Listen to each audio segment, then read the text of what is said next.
човек, да имаш топла крв, да мислиш со ум и создаваш со рака, да си нечие нешто,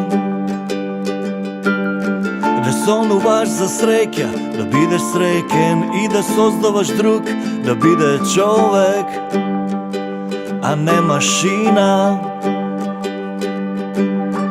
Да си слободен, роб безгрижен и да патуваш со мислице